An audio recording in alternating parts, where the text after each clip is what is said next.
you're a fan of Mitch Rapp and thrillers, you know Vince Flynn.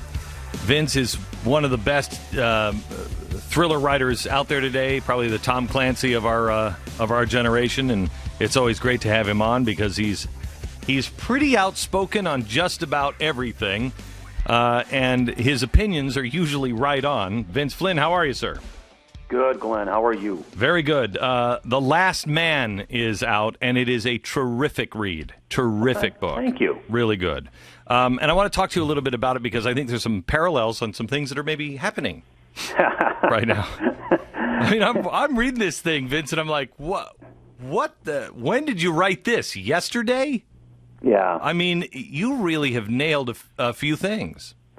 You know, it's funny. You sit down, you try to write these, and the previous two books, as you know, were prequels. I wanted to go back and write about how Mitch Rapp was recruited and trained, and I was missing that forecasting that I like to do when I write, where I sit down and I get out the crystal ball and I try to climb inside people's heads and I try to figure out what's going to happen next. And so even though there's room for two more prequels, I said, I want to get back to the here and now. So I looked at the landscape and I said, here's the big issues that I see, other than, take Iran and Israel off to the side and all that stuff that's going to continue to be an issue for as long as I'm alive.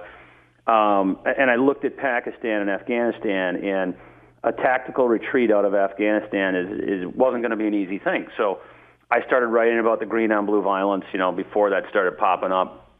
I've got a high-ranking military officer having an affair with a State Department employee, an FBI agent who has it out for the CIA. Really? Hang on just a second. Because I'm reading this and I'm like, come on, man, come on. Did you really did that just come out of your head, or did you know anything? Well, I hear things. I know things are going on. I mean, this Benghazi deal it's crazy. I sit there, I've been in all these situation rooms. I've been in the situation room at the White House. I've been in the Ops Center at Langley, DOD. I haven't been in the one at the State Department. There's another one out at the Counterterrorism Center. They collect enormous amounts of information. They were watching things real time that night. There doesn't need to be an investigation. I mean, I'm telling you, these people... There is no investigation. They knew what was happening real time. The only thing they're doing right now is doing what they did with Monica Lewinsky, dragging it out. Run out the clock. Right, until people are just like, I don't care anymore. That's what they're doing. And then I'll tell you, where the Petraeus deal gets really interesting is, he's a different bird. We don't have to get into all that. He's highly intelligent, very successful. I do think he's a narcissist, which is not. He's not the first 4-star general to be a narcissist. We've had a lot of good 4-star generals that are like that, but eventually they get themselves in some trouble. What ended up happening with him was he saw what they were doing, how they were trying to blame the CIA, because the CIA is muzzled. They can't run out and hold press conferences. And the State Department's running around leaking all this stuff, and they're trying to make it seem like it was Langley's fault. Well, Glenn, here's the thing that nobody... I'm shocked how many reporters in Washington don't understand this. The CIA has never been and never will be responsible for the security of an overseas mission. It's not their job. And in fact, the ambassadors and the State Department people can be real jerks about this. I was at a country in the Middle East a few years ago, and we went shooting one day at the Royal Rifle Range with the king of that country. And one of the CIA yeah, I've done that too. And Pat, you've done that, right? You were there last week. If I had a nickel for 3 times last week alone. Yes, you'd have 15 cents just for the week. Yeah, just for that one week. I got a little too heavy with the .50 caliber, and it climbed over the berm, and I thought the rounds were headed towards the palace up on the hill. Oh, me too. When I was with the king, remember? That happens to me all the time. Anyway, go ahead. So we go out to dinner that night, and we get into the armored Toyota 4Runner. Yeah. And one of the guys who was shooting with us, a clandestine service officer, is retired Navy SEAL. He starts telling me and the station chief that the ambassador reamed him out for checking out his M4 weapon without getting approval from the ambassador. That's how tight these places are. They are run by the State Department. The State Department protects them. The State Department approves everything. They are often not very nice to the CIA. So what happened in the roll-up to Benghazi is people at the State Department blew it.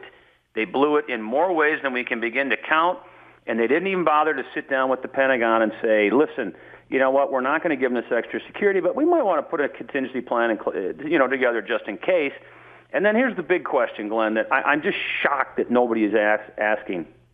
Why, on 9/11, does our ambassador leave the fortress-like embassy in Tripoli and go to Benghazi with it's a very lightly defended consulate with a minimal security detail? Why? Nobody has bothered to even ask that question, and I think it's key with how everything fell apart that night.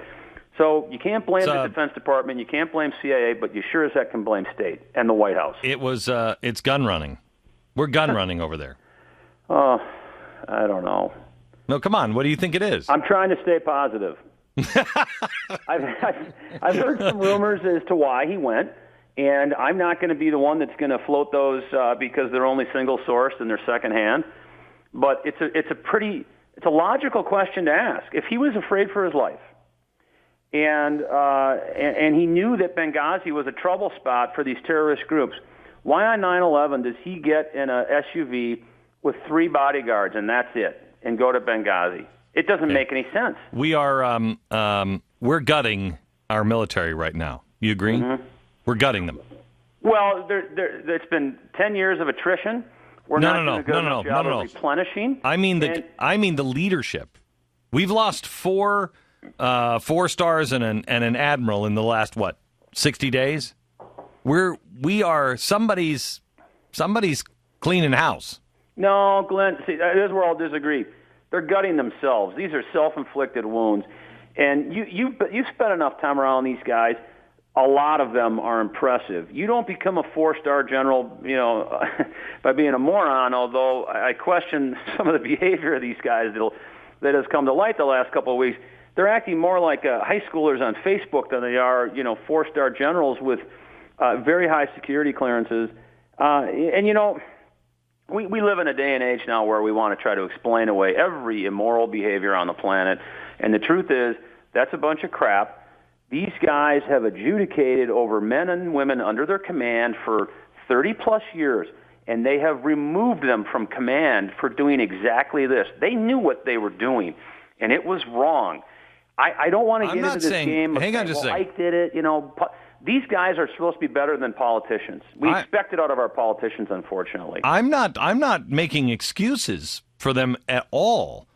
I'm just saying, for instance, do you not think that Barack Obama and his team knew that what they had in Petraeus? They knew he was having an affair. They used him and manipulated him, and Petraeus made his own bed. Petraeus was wrong, but the White House knew, and they quite honestly, they're working like any old Cold War operative would. They find somebody that has something they can use, manipulate, pressure point. They use them and discard them when they're done.